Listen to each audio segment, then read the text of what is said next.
ಬಹುಶಃ ತಮಗೆಲ್ಲ ಗೊತ್ತಿರೋ ಹಾಗೆ 515ನೇ ಜಯಂತ್ಯೋತ್ಸವ 500 ವರ್ಷಗಳ ಹಿಂದೆ ಅಂದಿನ ಕಾಲದಲ್ಲಿ ಕರ್ನಾಟಕ ರಾಜ್ಯದಲ್ಲಿ ಯಾವುದೇ ಸರ್ಕಾರಗಳಿರಲಿಲ್ಲ.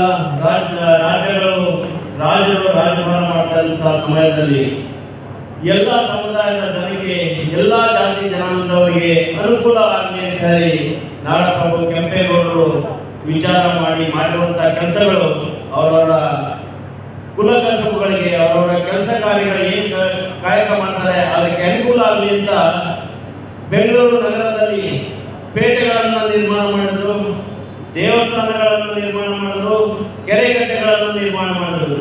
ಯಾಕೆ ಈ ಮಾತನ್ನು ನಾವೆಲ್ಲ ವಿಚಾರ ಮಾಡಬೇಕಂದ್ರೆ, ಇಂದಿನ ಸಂವಿಧಾನದಲ್ಲಿ ಸರ್ಕಾರಗಳು ಕೆಲಸ ಕ್ರಮ ಕೈಗೊಳ್ಳಬೇಕಾದ್ರೆ ನಾವು ಅದನ್ನ ಎಸ್ಟಿಮೇಟ್ ಮಾಡಿಸಿ ಅದಕ್ಕೆ ಹಣವನ್ನು ಇಡಿಸಿ ಕೆಲಸ ಕಾರ್ಯರೂಪಕ್ಕೆ ಬರಬೇಕಾದ್ರೆ ಸುಮಾರು 2 ವರ್ಷ 3 ವರ್ಷ ಬೇಕಾಗುತ್ತೆ. ಆ ಸಂದರ್ಭದಲ್ಲಿ ನಾಡಪ್ರಭು ಕೆಂಪೇಗೌಡರು ನಮ್ಮ ನಾಡಿನ ಜನತೆಗೆ ಅನುಕೂಲ ಆಗಲಿ ಅಂತ ಹೇಳಿಬಿಟ್ಟು ಪೇಟೆಗಳನ್ನ ಕಟ್ಟಿಸಿದ್ರು. ಬೆಂಗಳೂರಲ್ಲಿ ಸುಮಾರು ನೋಡಿದ್ರೆ ನೀವು ಈ ಸಿಟಿ, ಹೈಟೆಕ್ ಸಿಟಿ ಅಂತಲೂ ಕೂಡ ಒಂದು 15-20 ಪೇಟೆಗಳಿದೆ.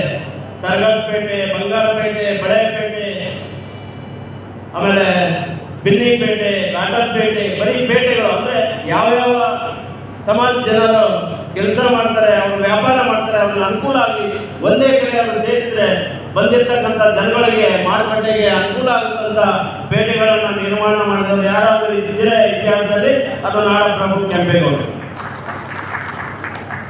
ಆಮೇಲೆ ರೈತರಿಗೆ ವಿಶೇಷವಾಗಿ ನಾಡಪ್ರಭು ಕೆಂಪೇಗೌಡರು ಒಬ್ಬ ರೈತ ಕುಟುಂಬದಲ್ಲಿ ಜನಿಸಿರುವಂತಹವರು.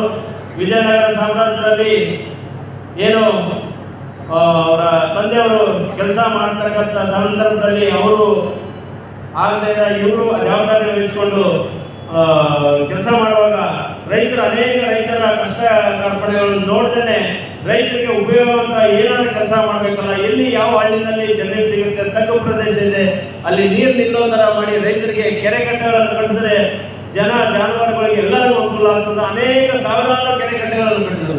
ಅದು ಯಾರು ಸಂಸ್ಥೆ ಇದ್ರೆ ಅದು ಕೆಂಪೇಗೌಡರಿಗೆ. ನಮ್ಮ ಕರ್ನಾಟಕದ ಇತಿಹಾಸದಲ್ಲಿ ನೋಡಿ. ಅದೇ ನಂತರ ಶಿಕ್ಷಣದಲ್ಲೂ ನಾಡು ಮತ್ತು ನುಡಿ ಸಂಸ್ಕೃತಿಗೆ ಬಹಳಷ್ಟು ಮಹತ್ವವನ್ನು ಕೊಟ್ಟವರು ಕೆಂಪೇಗೌಡರು. ಯಾಕೆ ನಾವು ಈ ಮಾತನ್ನು ಹೇಳ್ತಾ ಇದ್ದೀವಿ ಅಂದರೆ, ಅವರು ರಾಜರಾಗಿದ್ದರು, ರಾಜ್ಯಭಾರ ಮಾಡಬಹುದಿತ್ತು. ಆದರೆ ಯಾವುದೇ ಒಂದು ಫಲಾಪೇಕ್ಷೆ ಪಡೆದೇ ನಮ್ಮ ನಾಡಿನ ಜನತೆಗೆ ಒಳ್ಳೆಯದಾಗಬೇಕು, ನಮ್ಮ ಜನಕ್ಕೆ ಸೌಕರ್ಯ ಸಿಗಬೇಕು ಅಂತ ಹೇಳಿ ಅಂದಿನ ಕಾಲದಲ್ಲಿ 500 ವರ್ಷಗಳ ಹಿಂದೆ ಇಂತಿಂಥ ಕಾರ್ಯಕ್ರಮಗಳನ್ನು ಮಾಡಿದವರು ನಾಡಪ್ರಭು ಕೆಂಪೇಗೌಡರು. ಅದು ನಮಗೆಲ್ಲ ಹೆಮ್ಮೆಯ ವಿಷಯ. ಆದ್ದರಿಂದ ದಯಮಾಡಿ ಬಂಧುಗಳೇ, ಎಲ್ಲರೂ ಸೇರಿದ್ರಿ. ಇಂಥ ಒಂದು ಕಾರ್ಯಕ್ರಮ ಇನ್ನೂ ಮುಂದಿನ ದಿನಗಳಲ್ಲಿ ನಾಡಪ್ರಭು ಕೆಂಪೇಗೌಡರ ಒಂದು ಜಯಂತ್ಯೋತ್ಸವ ಕಾರ್ಯಕ್ರಮ ಬಹಳ ಅದ್ದೂರಿಯಿಂದ ನಾವೆಲ್ಲ ಜನತೆ, ಎಲ್ಲ ಸಮಾಜದ ವರ್ಗದವರು ಸೇರಿ ಮಾಡ್ಕೊಂಡು ಹೋಗೋಣ ಅಂತ ಹೇಳ್ತಾ, ಈ ಕಾರ್ಯಕ್ರಮವನ್ನು ಆಯೋಜನೆ ಮಾಡಿದಂಥ ಜಿಲ್ಲಾಡಳಿತ ಹಾಗೂ ಕನ್ನಡ ಮತ್ತು ಸಂಸ್ಕೃತಿ ಇಲಾಖೆಯ ಎಲ್ಲ ಅಧಿಕಾರಿಗಳಿಗೆ ವಂದನೆಗಳನ್ನು ಹೇಳ್ತಾ, ಈ ಮುಂದಿನ ಕಾರ್ಯಕ್ರಮಕ್ಕೆ ನಾನು ಬೇರೆಯವರನ್ನು ಆಹ್ವಾನಿಸ್ತಾ ಇದ್ದೇನೆ. ಇಂಥ ಅವಕಾಶಗಳು ಎಲ್ಲರೂ ಸಿಗೋದಿದ್ದಾರೆ. ಅದು ಪುಣ್ಯವಂತರಿಗೆ, ಭಾಗ್ಯವಂತರಿಗೆ ಇಂಥ ಅವಕಾಶಗಳು ಸಿಗ್ತವೆ. ಅದಕ್ಕೆ ನನಗೆ ಬಂದು ಡ್ಯೂಟಿಗೆ ಬಂದ ಸರ್ಕಾರಗಳು ಅದು ನಾನು ಭಾಗ್ಯವಂತ. ಯಾಕೆಂದ್ರೆ ನಾವು ಪಠ್ಯ ಪುಸ್ತಕಗಳಲ್ಲಿ ಓದ್ತಾ ಇದ್ದೀವಿ ಚಿತ್ರದಾಗ ನಾಡಪ್ರಭು ಕೆಂಪೇಗೌಡರ ಬಗ್ಗೆ. ಅವರು ಸಾಧಾರಣ ವ್ಯಕ್ತಿ ಅಲ್ಲ, ಅವರು ಧೀರ ಶೂರ ಕನ್ನಡಮ್ಮನ ಬಳಿಯಿನ ಮುದ್ದಿನ ಹೆಮ್ಮೆಯ ಕಂದ, ನಮ್ಮ ನಿಮ್ಮೆಲ್ಲರ ಅಚ್ಚುಮೆಚ್ಚಿನ ಪ್ರಜೆಗಳ ಮನಸ್ಸು ಗೆದ್ದ ಮಾತೃ ಹೃದಯವಂತ ಕೆಂಪೇಗೌಡರು.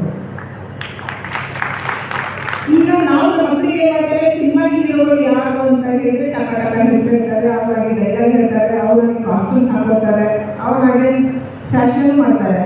ಆದರೆ ನಮ್ಮ ತಂದೆ ತಾಯಿ ಕರ್ತವ್ಯ ಏನಪ್ಪಾ ಅಂತಂದ್ರೆ, ನಮ್ಮ ಮಕ್ಕಳಿಗೆ ನಾವು ನಿಜವಾದ ಹೀರೋಗಳು ಯಾರು ಅಂತ ತಿಳಿಸ್ಕೊಡ್ಬೇಕಾಗಿದೆ. ನಮ್ಮ ಜಿಲ್ಲೆಗೆ, ನಾಡಿಗೆ, ದೇಶಕ್ಕೆ ಕೀರ್ತಿ ತರುವಂತ ಸಾಧನೆ ಮಾಡಿದ ಸಾಧಕರ ಜೀವನ ಚರಿತ್ರೆ ತಿಳ್ಕೊಳ್ಬೇಕಾಗಿದೆ ಮಕ್ಕಳಿಗೆ ನಾವು.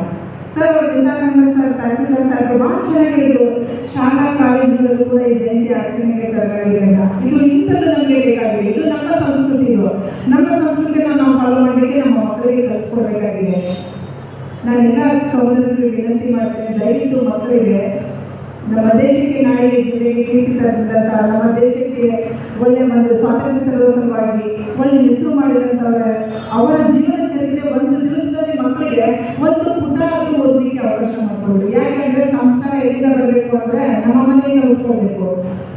ನಾವು ಭಾರತ ದೇಶ ಯಾಕೆಂದ್ರೆ ನಾವು ಇಡೀ ಜಗತ್ತಿನಲ್ಲಿ ಯಾವುದಾದ್ರು ದೇಶದ ಸಂಸ್ಕೃತಿ ಸಂಸ್ಕಾರಕ್ಕೆ ಹೆಸರಾಗಿದೆ ಅಂದರೆ ಅದು ಭಾರತ ದೇಶ ಒಂದೇ.